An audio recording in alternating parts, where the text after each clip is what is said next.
I mean, the difference here is that these 31 specific counts. Welcome to this week's Wacky Moments of Leftist Extremism. You might have heard about a former president that was arraigned on Tuesday on charges related to the retention of classified documents.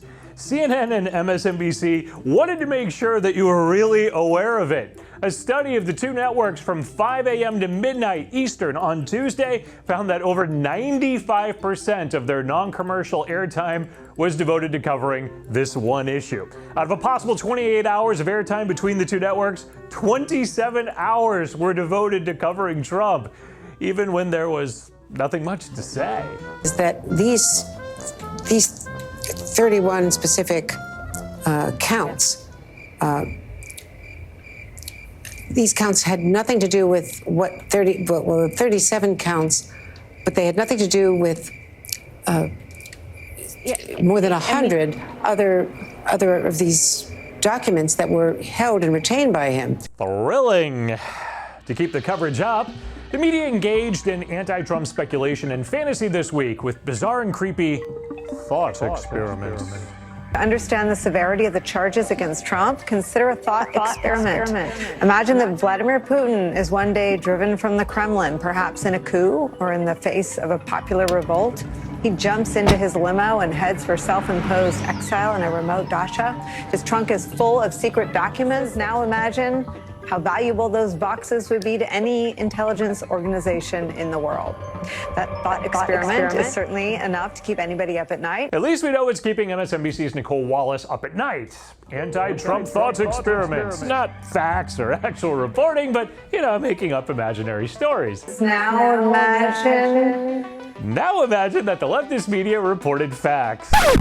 Well, no, I can't even imagine that. Hey, I'd be happy if they at least aired Trump's response to the actual charges and their imagined experience. We're not carrying his remarks live because, frankly, he says a lot of things that are not true and sometimes potentially dangerous. We knew heading into this that he was planning to make these remarks. We are prepared for his pre-fundraiser remarks tonight to again be essentially a Trump campaign speech. Because of that, we do not intend to carry these remarks live. As we have said before in these circumstances, there is a cost to us as a news organization to knowingly broadcast untrue things. MSNBC and CNN wouldn't want to broadcast people saying untrue things. They have a track record that they need to keep intact. Adam Schiff said that there was damning evidence of collusion, and he said it was worse than Watergate. I could certainly say with confidence that there is significant evidence of collusion between the campaign and Russia. So you have seen direct evidence of collusion? I don't want to go into specifics, but I will say that there is evidence that is not circumstantial. I can't go into the particulars, but there is more than circumstantial evidence. Maybe they can discredit Mr. Steele, although he's held in very high regard within the intelligence community. Yeah, no history there. What other liar could they possibly drag out to discuss Trump? How about a fired FBI official named Andrew McCabe? The man who lied to investigators about leaking info to the press. I mean, surely he can be trusted just because he can't tell people facts after he takes a sworn oath to do so. You know the facts. What are the facts? Well, Dan, as you know, cases come down to facts and evidence, not politics. And these two cases could not be more different on the facts. So let's talk about what we actually found in the Hillary Clinton email case. Yes, Hillary Clinton maintained private servers. Emails went across those servers. Essentially 55 email conversations, strings of emails, in which 8 were classified top secret, 37 secret, and 10 confidential. Now, it's important to remember, those weren't classified documents. That was simply the content of email exchanges. So the difference between Trump and Hillary's unprosecuted case is that one is electronic and the other is on paper. Then one retained them in boxes at his residence, and the other took bleach bit to clean out the servers and try to destroy any evidence. Well, the truth really is that the media wants to hammer Trump right now and had no interest at all in the classified Hillary emails when that was first uncovered. The American people don't care about this. I have been utterly bored with the story. It's not even a scandal. It's really controversy. The scandal's the Republicans' word for it. At this point, it's all just background noise. There is, in some ways, no there there. There's always no there. If you're a Democrat, there's no scandals at all. On Monday, news broke that an executive from the Ukrainian energy company Burisma allegedly has tapes of then Vice President Joe Biden and his crackhead son Hunter reportedly discussing bribes that they received. Now, despite news of possible smoking gun evidence, the Big Three evening newscast refused to touch the story. I mean, they had better stuff to cover. Miguel Almaguer has the remarkable story of the hidden treasure found in the crawl space of a California home.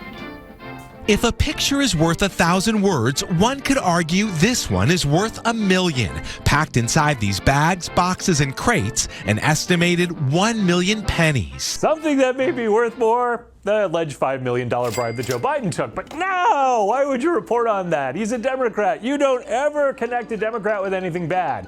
When stores and malls shut down because of crime in Democrat-run cities, the leftist media will tell you about the businesses closing, but they just can't make the connection to Democrats and their policies. This morning, a San Francisco mall at the epicenter of a growing real estate dead zone in a major American city. Battling rising crime, soaring real estate prices, and a homelessness crisis, the city dealt its latest blow this week. Westfield, which owns the city's largest mall, stopped paying its $500 million mortgage and is surrendering the property to lenders. But it's not just San Francisco. Other West Coast cities, including Portland, Seattle, and Los Angeles, also suffering from a similar trend of downtown decay. Seattle, Portland, LA, and San Francisco. I wonder what all these cities have in common. Other than years upon years of Democratic leadership?